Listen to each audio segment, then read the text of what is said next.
We're just doing some reading. This is the Drury. Is that how you say it? Drury.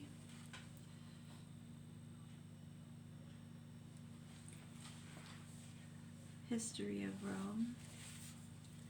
The governor signed and put a sticker in this one. We must have liked it. It has a picture of St. Helena and St. Gregory Nazianzen.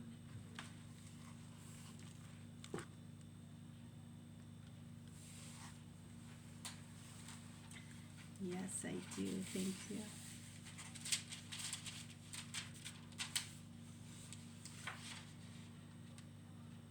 Illustrated Library Edition is strictly limited to 1,000 numbered and registered copies, which are sold to subscribers for complete sets only.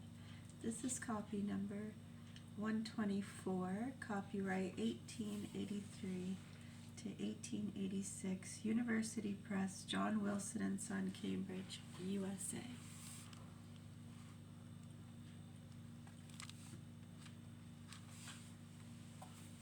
We're reading from page 496. The Republican Senate and emperors had had secretaries for the Greek language, even for the Arabic language, doubtless also for other tongues. Constantine was obliged to have them for the affairs of the Christians and of the pagans, each secretary addressing correspondence in their own language. As early as the year 313, the bishop Hosius was employed in the correspondence with the African churches. Thus we are unable to account for dispatches of contradictory import, which merely correspond with the twofold interest in which the duty of the government to protect, in which it was the duty of the government to protect. In 314, in order to persuade the African bishops to put an end to the violent schism of the Donatists,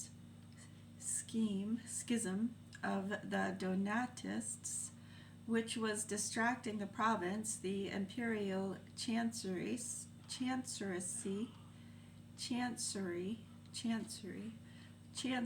dispatched to them a letter wherein were contained some very Christian sentences, which it was polite and substitute for Constantine to address to the powerful Church of Africa. Has a bronze coin.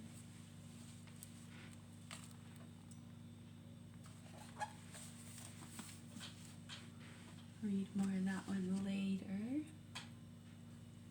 A few other requests. A Distant Trumpet. This is a good book. Paul Horgan.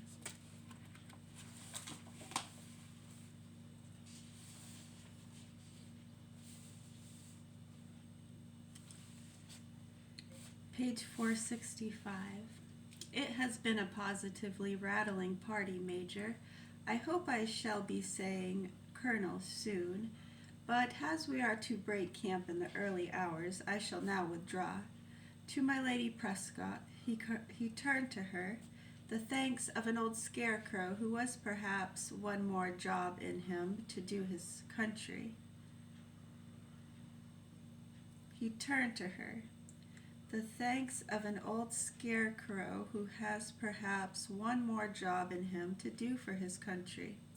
You will both be coming to Washington sooner or later. Our hospitality could not match yours, of course, but when you come, I shall discover you, and I shall ask for an opportunity to fling back the cutlet, Madame.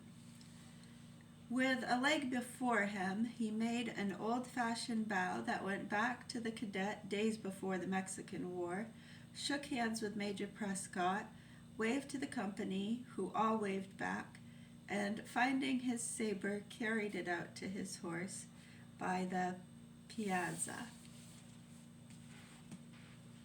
Piazza. Yeah, those are good books. We can read a just for today, sure. I love this book. It's one of my favorite books. Just for today. September 25th and 26th.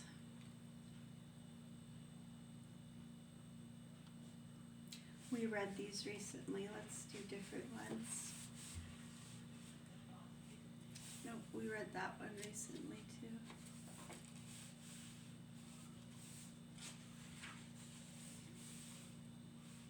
October 27th. They all tumble. The pile of red Swedish granite that Hitler ordered for a victory monument to himself and never used it going to Russia for a monument to someone else. The pile of red Swedish granite that Hitler ordered for a victory monument to himself and never used it going to Russia for a monument to someone else. 10 years ago, Hitler paid $8 million for this stone, but the 18,500 tons never left Sweden. It is interesting to know that people who try to build monuments to themselves, whether they be monuments of social prestige, business success, or a building, seldom, if ever, obtain their objective. Something always interferes. Those who strive to make little gods out of themselves may get away with it for a while, but soon their dream world topples. As the saying goes, the mills of God grind slowly, but they grind exceedingly fine. Don't waste time, effort, and money building a worldly monument to yourself. It would turn to dust all too quickly. Instead, remember the words of Christ himself. Lay up to yourselves treasures in heaven, where neither the rust nor moth doth consume, and where thieves do not break through nor steal. Matthew 6:20. O God, help me to worship you alone. October 28th. All over nothing. William Alexander carefully planned his escape from the state prison in New Mexico. For months he waited for the day he would make his break. The day came and he made it, but his freedom was short-lived. Soon after, he was picked up and returned to prison. When questioned as to the reason for his escape, he said, "The warden hurt my feelings." It is difficult to understand the trouble to which some will go to avenge some small slight. Great causes will be abandoned, important projects will be slowed down, all because one person is hurt by a thoughtless word. In any work you do for the glory of God or the good of souls, be quick and generous in forgiving and forgetting even intentional hurts. You gain nothing and may lose much by giving them more than a moment's thought. If one strike thee on my right cheek, turn him also the other. If one strike thee on thy right cheek, turn to him also the other. Matthew 5:39. Teach me, O Savior, to forgive all as lovingly as you did.